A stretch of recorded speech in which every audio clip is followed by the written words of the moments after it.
L'invité café. 7h15, l'invité café. Oui. Aujourd'hui se tient une plénière à la CTG pour valider entre autres les résolutions du Congrès des élus de Guyane. Pour en parler, nous recevons Mylène Mathieu, élue territoriale de l'opposition et membre du groupe pour une Guyane audacieuse. Bonjour Mylène Mathieu. Bonjour Monsieur Clark. Est-ce que vous appréhendez d'une manière ou d'une autre cette plénière? Pas du tout. Pas du tout. Vous êtes sereine? Oui, très sereine. Il n'y a pas de raison d'appréhender. De toutes les façons, il s'agit d'entériner, comme vient de dire votre collègue, les résolutions qui ont été prises lors du Congrès. Je ne pense pas qu'il faille s'inquiéter d'autre chose. Il ne devrait pas avoir de surprise, selon vous? J'espère bien. Quel type de surprise songez-vous? Peut-être que la majorité décide de voter différemment ou de ne pas entériner justement ces résolutions? J'espère en tout cas que la Guyane sera très à l'écoute et il appartiendra à la majorité, si ça lui viendrait l'idée d'agir ainsi, de devoir en rendre compte aux Guyanais. Alors justement, l'adoption de ces résolutions, c'est donc le dernier point à l'ordre du jour. Vous pensez que les élus seront toujours lucides pour en parler après la vingtaine de rapports examinés? Eh bien, écoutez, si nous avons pu garder un maximum de lucidité au bout de 9 heures de débat lors du congrès de la dernière fois, je pense que nous serons suffisamment lucides encore pour pouvoir tenir cette assemblée plénière jusqu'à son terme. Une question de Véronique Betts. Alors, vous allez devoir voter le texte qui a été rédigé donc à la fin du congrès. Puis on parle aussi de cette fameuse commission ad hoc qui doit se réunir très vite et très souvent pour le projet Guyane. Vous avez un mois pour préparer ça. Est-ce que vous avez déjà une idée de la façon dont ça va se mettre en place ? Non, justement, lors de cette plénière, excusez-moi, nous allons en discuter. Nous avons quelques idées de pouvoir, et nous partagerons nos propositions. Nous ferons nos propositions pour la tenue de cette commission ad hoc et nous ferons en sorte que les délais soient tenus, en tout cas. Est-ce qu'aujourd'hui, réellement, une nouvelle consultation populaire s'impose, Mylène Mathieu? Cela fait à peine 10 ans que les Guyanais ont décidé de rester dans l'article 73 et seulement 3 ans que la CTG existe. Est-ce qu'aujourd'hui, il faut à nouveau consulter la Guyane? Est-ce que vous pensez qu'en 10 ans, la situation de la Guyane s'est améliorée? Je pense que les Guyanais ont suffisamment de maturité. On leur avait demandé de faire de l'expérimentation. Je pense qu'ils ont expérimenté. Et ils se sont largement exprimés lors des mouvements de l'année dernière. Et vous savez, avant cette mobilisation, il y a eu pléthore de rassemblements, de conférences à propos à l'époque de la sécurité notamment. Et vous saviez, moi j'y étais dans ces conférences. Et vous saviez ce qu'on entendait très souvent dans la bouche des Guyanais? Eh bien, la loi française pas qu'à aller que PIA. Nous, pays pas qu'à aller que la loi française. C'est ce qui revenait régulièrement dans les mots et les paroles de nos concitoyens qui s'exprimaient. Donc avant même les mobilisations d'avril et de mars 2017, les gens s'exprimaient. Les gens n'ont pas cessé de s'exprimer à ce propos, quand bien même ils ont choisi effectivement il y a 10 ans d'expérimenter encore le 73, puisqu'on nous disait qu'il y avait encore des marges de manœuvre, il y avait des habilitations et on a vu ce que cela a donné. Donc je pense effectivement, pour répondre à votre question, oui, qu'il est encore temps possible d'interroger la population. Vous vous rappelez qu'aux Antilles, notamment, ils ont été interrogés 2 fois. Nous avons été interrogés qu'une seule fois. La Kanaki a été interrogée dernièrement en ce qui concerne sa pleine souveraineté et il est prévu qu'il soit encore interrogé 2 fois. Est-ce que malgré tout, vous ne craignez pas le résultat des urnes? Puisque vu ce qui s'est passé il y a 10 ans de cela, il y avait quand même un front qui s'était constitué pour un changement statutaire et les Guyanais ont fait un autre choix. Effectivement, mais est-ce qu'il faut rappeler encore dans quelles conditions ce choix a été fait? Est-ce qu'il faut rappeler encore les questions qui leur ont été posées et la façon dont ça a été, je veux dire, orchestré? Je crois que dans toute l'histoire de la France, en termes de référendum ou de consultation populaire, il n'a jamais été posé 2 questions de la sorte au peuple pour qu'il puisse s'exprimer. Un référendum... Donc vous pensez que la question avait été mal posée? Je pense que la question avait été...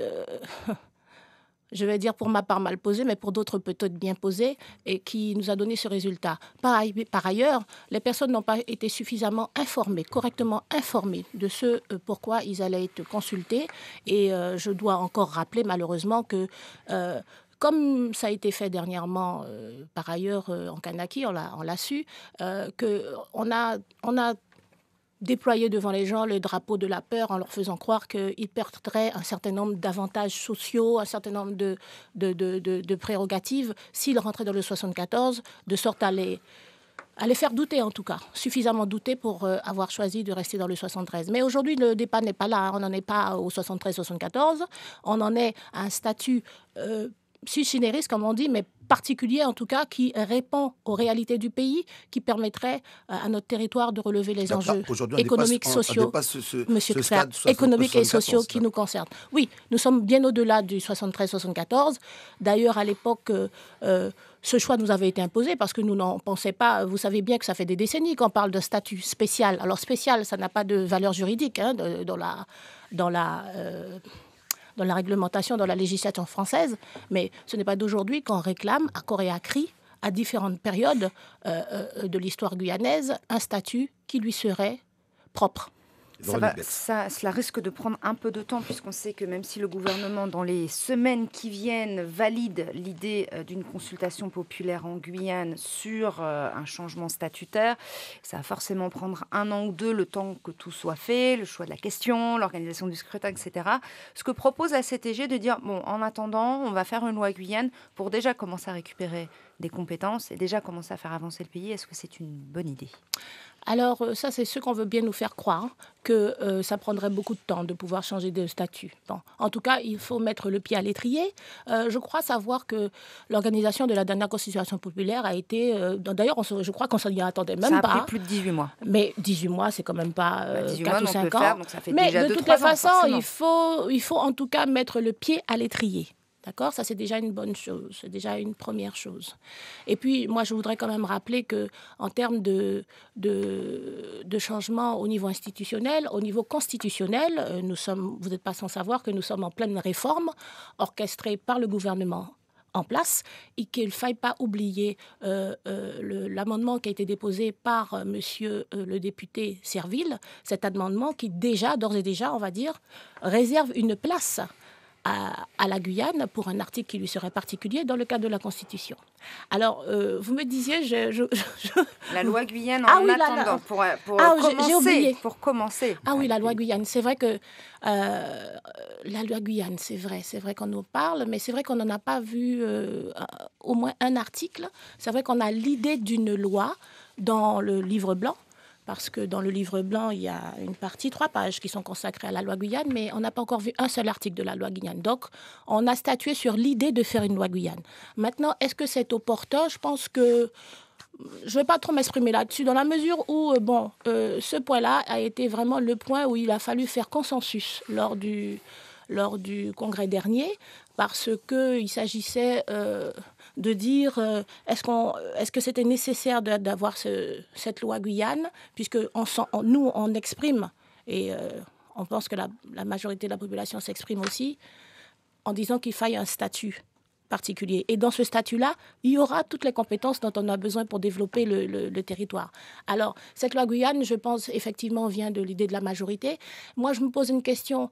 Est-ce que, parce qu'il y a certaines compétences qui vont être perdues, enfin, une compétence en tout cas, à la demande de la majorité, le retour, la recentralisation du RSA, ça, c'est une compétence que l'on perd. Et on ne la perd pas sans perdre des deniers non plus. Alors, est-ce que maintenant la loi Guyane s'avère nécessaire parce qu'il faut récupérer des compétences pour récupérer aussi des recettes pour la CTG ? Écoutez, la majorité s'exprimera à ce sujet. En quelques mots, sur quelle base, selon vous, doit s'élaborer le projet Guyane ?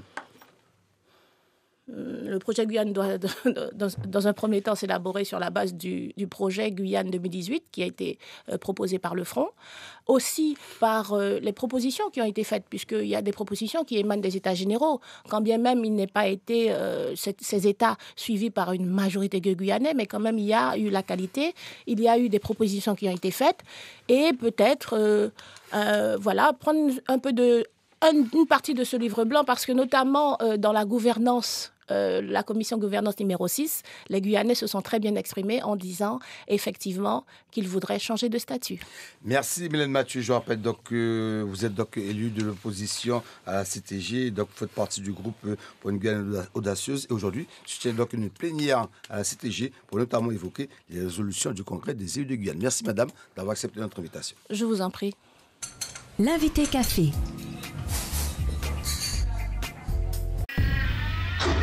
Suivez l'info sur Guyana Première, télé, radio et internet.